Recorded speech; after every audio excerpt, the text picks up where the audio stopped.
السلام علیکم my dear students of E square school system. Urdu کی 8ویں کتاب کا لیکچر آپ لوگوں کے لیے لے کر حاضر ہیں۔ پہلے لیکچر میں آپ نے حمد پڑھی، اس کے مشکل الفاظ کو سمجھا اور اس کے الفاظ معنی کو نوٹ کیا۔ دوسرے لیکچر میں نے آپ کو اس کے سوال جواب کروائے اور تمام عملی سرگرمیاں کتاب پر حل کروائیں۔ اب میں آپ کو اس کے اگلے سبق کی طرف لے کر چلتی ہوں۔ سبق نمبر 2، حضور اکرم صلی اللہ علیہ وسلم کا آخری خطبہ۔ آپ سے توقع کی جاتی ہے کہ یہ سبق پڑھنے کے بعد اس قابل ہو سکیں گے کہ اسلام کی بنیادی تعلیمات کو جان لیں، یہ سمجھ لیں کہ انسان کو تبدیلی کا عمل اپنی ذات سے شروع کرنا چاہیے، خطبہ حجت الوداع کی اہمیت کو سمجھ لیں، محاورے کو سمجھ سکیں اور اس کی تعریف کر سکیں۔ آئے میں آپ کو اس کا پہلا پیراگراف پڑھاتی ہوں۔ یہ 10 ہجری کا زمانہ ہے۔ نور اسلام کی کرنیں عرب کے کونے کونے میں پھیل چکی ہیں۔ عرب کے تمام قبائل اسلام قبول کر چکے ہیں۔ اگر کوئی قبیلہ مکمل طور پر مسلمان نہیں بھی ہوا تو اس میں چند افراد ایسے ضرور ہیں جنہوں نے اسلام قبول کر لیا تھا۔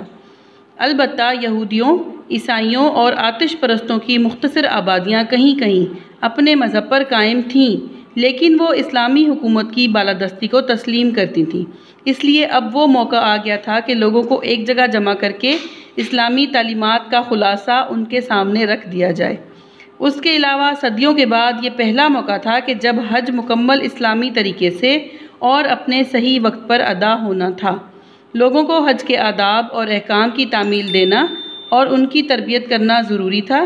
چنانچہ حضور اکرم صلی اللہ علیہ وسلم نے خود حج پر تشریف لے جانے کا فیصلہ فرمایا۔ ذی القعدہ 10 ہجری کے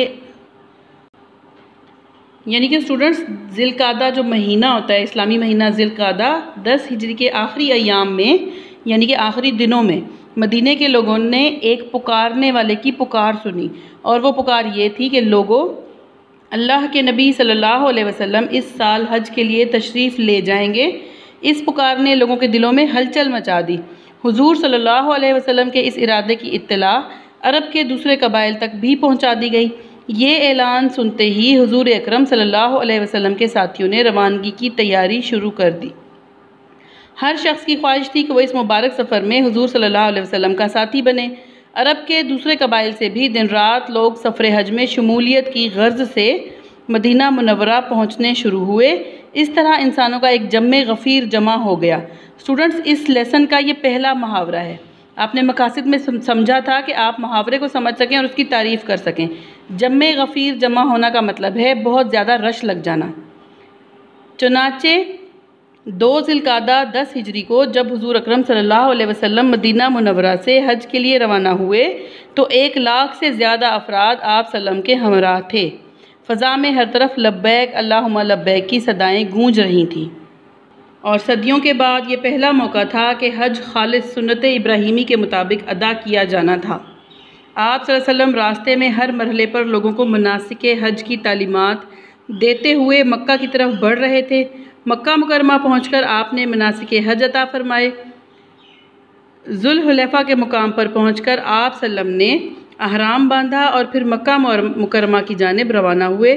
اس موقع پر آپ صلی اللہ علیہ وسلم نے حج کا جو طریقہ اختیار کیا وہ گویا حج کے قوانین بن گئے، اور اس وقت سے لے کر آج تک حج اسی طریقے کے مطابق ہوتا آ رہا ہے اور اس میں کوئی تبدیلی نہیں ہوئی۔ حج کے دوران میں آپ صلی اللہ علیہ وسلم نے عرفات کے مقام پر ایک اہم خطبہ دیا۔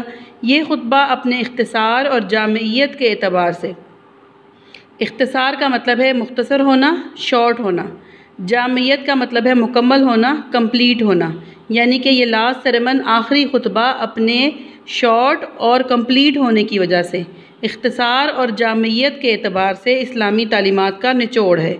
اس میں تمام اہم مذہبی، معاشرتی اور معاشی قوانین، ریلیجیس، معاشرتی یعنی کہ ہماری سوسائٹی کے حوالے سے، اور معاشی یعنی کہ ہمارے فائنینشل قوانین سادہ الفاظ میں بیان کر دیے گئے ہیں۔ حقیقت میں یہ خطبہ انسانی حقوق کا منشور ہے یعنی کہ ایجنڈا ہے۔ ذیل میں اس خطبے کے اہم نکات بیان کیے جاتے ہیں۔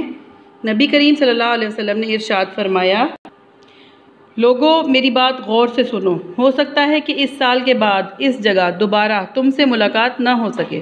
تم میں سے ہر ایک کا خون، مال اور عزت ایک دوسرے پر اسی طرح حرام ہے جس طرح اس شہر، اس مہینے اور اس جگہ کی حرمت ہے، یہاں تک کہ تم اپنے رب سے جا ملو، یعنی کہ تب تک ہم پر ایک دوسرے کا خون، مال اور عزت حرام ہے جب تک ہم اپنی وفات کو نہ پہنچ جائیں، یہاں تک کہ تم اپنے رب سے جا ملو۔ جس شخص کے پاس کوئی امانت ہو اور اسٹوڈنٹس اس کو اچھے سے سمجھیں، یہ بہت اہم اصول ہے زندگی کا۔ جس شخص کے پاس کوئی امانت ہو اور وہ اس شخص کو لوٹا دے جس نے اس کے پاس امانت رکھوائی تھی، یعنی کہ اگر آپ کے پاس کوئی امانت رکھوائی جاتی ہے تو آپ کا اس کو مالک کو واپس کرنا لازم ہے۔ بہت بڑا اصول ہے زندگی کا، کبھی کسی کی امانت میں خیانت نہیں کرنی چاہیے۔ اگلا اصول بتایا آپ صلی اللہ علیہ وسلم نے، جاہلیت کا سود ختم کیا جاتا ہے، یعنی دور جاہلیت کا، جب اسلام نہیں آیا تھا تو لوگ ایک دوسرے سے جو قرض لیتے تھے اس قرض کے اوپر کچھ اور رقم بھی لیتے تھے، مہینے کی قسط کی طرح سے ایک اور رقم بھی لیتے تھے، اور اوریجنل بھی کھڑا رہتا تھا، یعنی کہ انہیں اصل رقم کے علاوہ بھی انہیں پے کرنا پڑتا تھا، اسے سود کہا جاتا ہے۔ اور سب سے پہلا سود جس میں سے اس حکم کا آغاز کرتا ہوں وہ میرے چچا عباس بن عبد المطلب کا سود ہے، یعنی حضور پاک صلی اللہ علیہ وسلم نے اپنے چچا کے بہاف پہ انہوں نے جن کو قرض دیا تھا اس آدمی کو سود معاف کر دیا۔ دور جاہلیت کے قتل و خون ریزی کے تمام جھگڑے آج سے ختم کیے جاتے ہیں، یعنی کہ حج کے آخری خطبے سے پہلے جتنے جھگڑے جو سالوں سے چلے آ رہے تھے حضور پاک صلی اللہ علیہ وسلم نے اپنے حکم سے ختم فرمائے، اور سب سے پہلا خون جسے ہم معاف کرتے ہیں وہ عمرو بن ربیعہ کا خون ہے۔ حضور پاک صلی اللہ علیہ وسلم نے اپنی مرضی سے پہلا قتل جو کہ حضرت عمرو بن ربیعہ کا ہوا تھا وہ معاف فرمایا۔ کعبے کی خدمت اور حجاج کو، حجاج جمع ہے حج کرنے والے کی، کعبے کی خدمت اور حجاج کو پانی پلانے کے اعزاز کے سوا دور جاہلیت کے تمام اعزازات اور رسوم آج سے ختم کی جاتی ہیں۔ اسٹوڈنٹ بہت سے فیک ایسی رسمیں تھیں جن کا کوئی فائدہ نہیں تھا، یعنی کہ جیسا کہ کعبے کا دروازہ کھولنے کی رسم جو کہ کسی ایک خاص قبیلے کے پاس ہی تھی، مسجد حرم جو کہ جس مسجد میں کعبہ جہاں پر ہے وہاں پر اس کا گیٹ کھولنا وہ بھی ایک الگ ہی قبیلے کے پاس تھا اور وہ سالوں سے انہی کے پاس اعزاز چلا آ رہا تھا، وہ کسی کو اس میں شیئر نہیں کرتے تھے، کوئی اور اس منصب کو پا نہیں سکتا تھا۔ حضور پاک صلی اللہ علیہ وسلم نے صرف کعبے کی خدمت یعنی کہ صفائی، حرمین کی صفائی ستھرائی اور وہاں کی تمام انتظامی جو صلاحیتیں تھیں وہ، اور حجاج کو پانی پلانے کے اعزاز کے علاوہ تمام پرانے اعزازات اور رسمیں ختم کر دیں۔ جو شخص کسی کو بلا ارادہ قتل کرے گا، بالارادہ یعنی کہ پورے ارادے سے جائے گا کہ میں نے اس کو قتل کرنا ہے، اس کو اس کا قصاص دینا ہوگا۔ قصاص کا مطلب ہے جان کے بدلے جان، مال کے بدلے مال، اس کا بدلہ دینا ہوگا۔ البتہ اگر کوئی شخص لاٹھی یا پتھر سے بغیر ارادے کے مارا جائے، یعنی کہ مارنے والے کا ارادہ صرف سزا دینے کا ہو، جان لینے کا نہ ہو، لیکن سزا پانے والا مر جائے، فوت ہو جائے، تو اس کا قصاص 100 اونٹ ہوگا، یعنی کہ اس کے بدلے مارنے والے کی جان نہیں لی جائے گی بلکہ کچھ مال لیا جائے گا۔ جو شخص اس سے زیادہ طلب کرے گا وہ اہل جاہلیت میں شمار ہوگا، یعنی کہ جو شخص 100 اونٹ سے زیادہ طلب کرے گا وہ حضور پاک صلی اللہ علیہ وسلم کی جماعت میں سے نہیں ہوگا۔ آپ نے فرمایا، لوگو تمہاری عورتوں کا تم پر حق ہے اور تمہارا حق تمہاری عورتوں پر ہے، عورتوں سے کشادہ دلی سے پیش آؤ۔ کشادہ دلی یعنی کھلے دل سے۔ دیکھیں آج سے 1400 سال پہلے اللہ تعالیٰ کے حکم سے حضور پاک صلی اللہ علیہ وسلم نے عورتوں کے لیے خاص حقوق عطا فرمائے۔ کشادہ دلی یعنی ان کے لیے اپنے ذہن کو وسیع کرو، اپنے ذہن کو کھلا کرو، عورتوں کے معاملے میں اللہ سے ڈرو اور ان سے بہتر سلوک کرو۔ اسٹوڈنٹس یہ خالی ایک لائن نہیں ہے بلکہ یہ آپ لوگوں کے لیے خوشخبری ہے، خاص طور پر ہماری بچیوں کے لیے یہ بہت بڑی خوشخبری ہے کہ عورتوں کے معاملے میں اللہ سے ڈرو، یعنی کہ اگر کوئی اپنی بیٹی، بیوی، بہن اور ماں سے کسی قسم کی بھی زیادتی یا تنگی سے پیش آئے گا تو اسے اللہ کو اس کا جواب دینا ہوگا، یعنی کہ وہ میل جو کسی بھی طرح سے اپنی گھر کی فیمیل سے زیادتی کرے گا، ان کے حق میں کوئی کمی رکھے گا، ان کے ساتھ سلوک اچھا نہ کرے گا، وہ یہ یاد رکھے کہ اسے اس بات کا جواب دہ اللہ کو ہونا ہوگا۔ اور حکم دیا کہ ان سے بہترین سلوک کرو، یعنی کہ اگر کوئی بھی مرد اپنے گھر کی عورتوں سے بہترین سلوک کرے گا تو وہ اللہ تعالیٰ کے آگے جواب دہ نہیں ہوگا۔